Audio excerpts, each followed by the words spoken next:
Friends, welcome to AP study के आज के इस वीडियो में लेकर आए हैं सीडीपी का महत्वपूर्ण प्रश्न आंसर जो हर बार एग्जाम में पूछा जाता है। आइए देखते हैं। पहला प्रश्न है, पिछड़ा बालक किसे कहा जाता है? जो अपनी आयु के अनुसार अपेक्षित शैक्षिक उपलब्धि प्राप्त न कर सके उसे पिछड़ा बालक कहा जाता है। अगला प्रश्न है, सीखने में कठिनाई वाले बालकों के लिए उपयुक्त शिक्षा क्या कहलाती है? समावेशी शिक्षा। अगला प्रश्न है, निर्देशन का मुख्य उद्देश्य क्या है? उचित निर्णय लेने में सहायता करना। अगला प्रश्न है, परामर्श का उद्देश्य क्या है? व्यक्तिगत समस्याओं का समाधान। अगला प्रश्न है, अधिगम अक्षमता का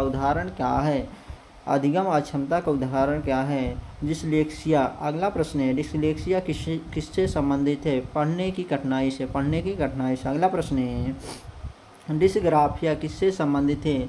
लेखन की कठिनाई से। अगला प्रश्न है, डिस्कैलकुलिया किससे संबंधित है? गणितीय गणना की कठिनाई से। अगला प्रश्न है, ADHD वाले बालकों की प्रमुख समस्या क्या होती है? ध्यान की कमी। अगला प्रश्न है, प्रतिभाशाली बालक का IQ सामान्यतः कितना माना जाता है? 130 या उससे अधिक। अगला प्रश्न है, सृजनात्मकता का प्रमुख तत्व क्या है? मौलिकता। अगला प्रश्न है, सृजनात्मकता का परीक्षण किसने विकसित किया?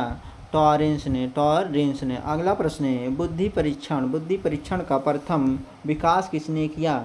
अल्फ्रेड बीने ने। अगला प्रश्न है, मानसिक आयु और वास्तविक आयु के अनुपात को क्या कहते हैं?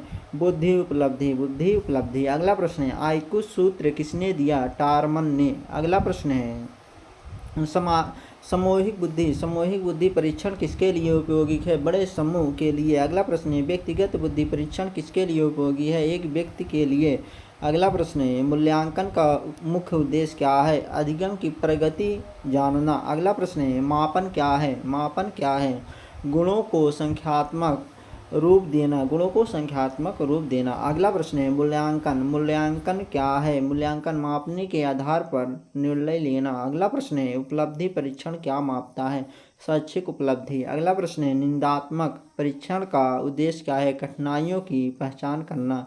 अगला प्रश्न है, प्रारूपिक मूल्यांकन कब किया जाता है? शिक्षण के दौरान। अगला प्रश्न है, संकल्पात्मक मूल्यांकन कब किया जाता है? शिक्षण के अंत में। अगला प्रश्न है, विकास का कौन सा सिद्धांत व्यक्तिगत भिन्नता को स्वीकार करता है? व्यक्तिगत भिन्नता का सिद्धांत। अगला प्रश्न है, प्रत्येक बालक अद्वितीय है, यह किस सिद्धांत पर आधारित है? व्यक्तिगत भिन्नता के। अगला प्रश्न है, विकास का क्रम निश्चित होता है, यह किस सिद्धांत से संबंधित है?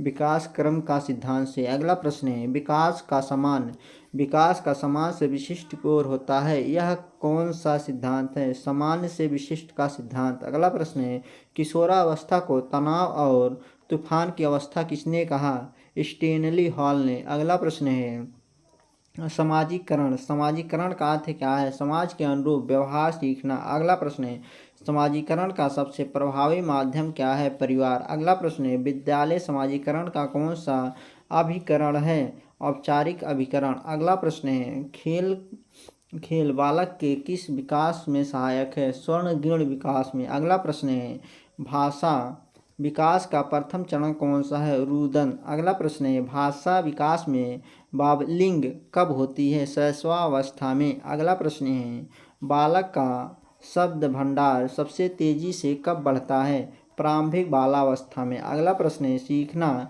किस प्रकार की प्रक्रिया है? आजीवन प्रक्रिया। अगला प्रश्न है, सीखना व्यवहार में किस प्रकार का परिवर्तन लाता है? अपेक्षाकृत अस्थायी परिवर्तन। अगला प्रश्न है, शिक्षा मनोविज्ञान का जनक किसे माना जाता है? थर्नडाइक को। अगला प्रश्न है, आधुनिक मनोविज्ञान का जनक किसे माना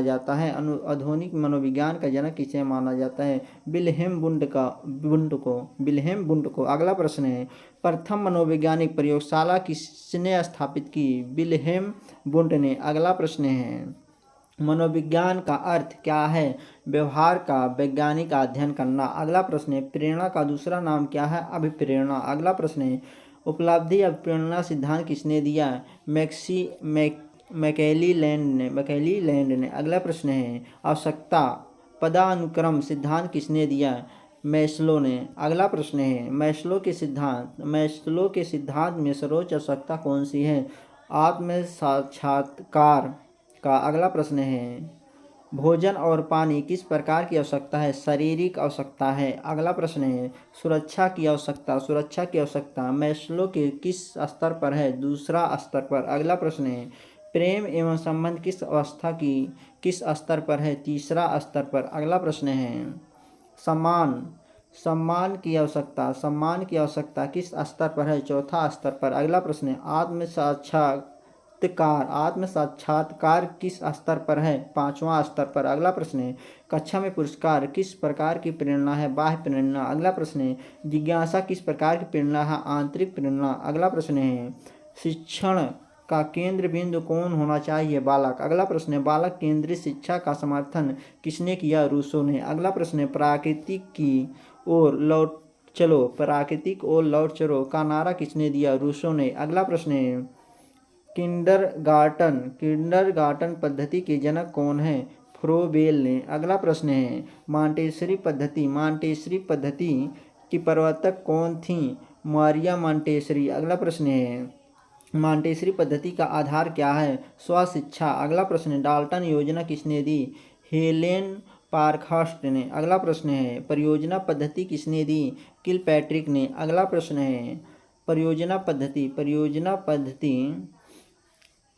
पद्धति का आधार क्या है? करके सीखना लर्निंग बाय डूइंग का सिद्धांत किसने दिया? जॉन ड्यू ने। अगला प्रश्न है परियोजनावाद के प्रमुख प्रवर्तक कौन है? जॉन ड्यू ने। अगला प्रश्न है अनुकरण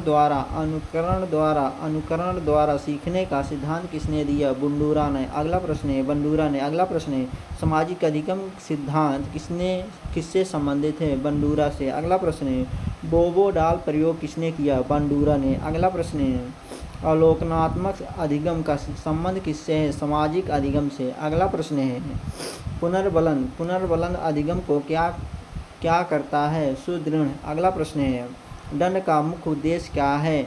अवांछित व्यवहार कम करना। अगला प्रश्न है सकारात्मक दंड क्या है? अप्रिय वस्तु जोड़ना। अगला प्रश्न नकारात्मक दंड क्या है? प्रिय वस्तु हटाना। अगला प्रश्न है अधिगम का सबसे महत्वपूर्ण कारक क्या है? अभिप्रेरणा। अगला प्रश्न स्मृति का अर्थ क्या है? सीखी हुई बातों को याद रखना। अगला प्रश्न है स्मृति का प्रथम चरण क्या है? अधिग्रहण। अगला प्रश्न है स्मृति का दूसरा चरण क्या है? धारण। अगला प्रश्न है स्मृति का तीसरा चरण क्या है? पुनः स्मरण। अगला प्रश्न है भूलना किसका विपरीत है? स्मृति का। अगला प्रश्न है विस्मृति सिद्धांत किसने दिया? एबिंगहाउस ने। अगला प्रश्न एबिंगहाउस किसके लिए प्रसिद्ध है? स्मृति प्रयोग के लिए। अगला प्रश्न है भूलने का प्रमुख कारण क्या है? अभ्यास का अभाव। अगला प्रश्न है रुचि सीखने को कैसे प्रभावित करती है? सकारात्मक रूप से। अगला प्रश्न है ध्यान सीखने में क्या भूमिका निभाता है? अधिगम को। अगला प्रश्न है प्रभावी बनाता है। अगला प्रश्न है ध्यान का बाहरी कारक क्या है? तीव्रता। अगला प्रश्न है ध्यान का आंतरिक कारक क्या है? रुचि। अगला प्रश्न है संवेग का अर्थ क्या है? संवेग का अर्थ क्या है? तीव्र भावनात्मक अवस्था। अगला प्रश्न है भय किस प्रकार का संवेग है? नकारात्मक संवेग है। अगला प्रश्न है प्रेम किस प्रकार का संवेग है? सकारात्मक संवेग। अगला प्रश्न है संवेगात्मक परिपक्वता का अर्थ क्या है? भावनाओं पर नियंत्रण करना। अगला प्रश्न है आत्मविश्वास